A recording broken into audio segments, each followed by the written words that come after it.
সরকারি সফরে রাশিয়া গেছেন সেনাবাহিনীর প্রধান জেনারেল ওয়াকারুজ্জামান।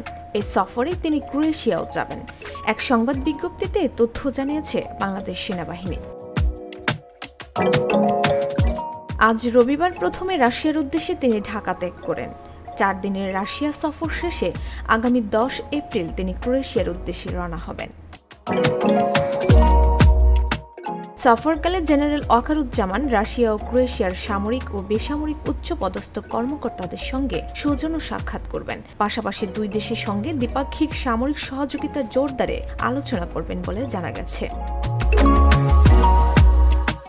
এছাড়াও সেনাবাহিনীর প্রধান রাশিয়া ও ক্রোয়েশিয়ার বিভিন্ন সামরিক স্থাপনা এবং সমরাস্ত্র উৎপাদন কারখানা পরিদর্শন করবেন।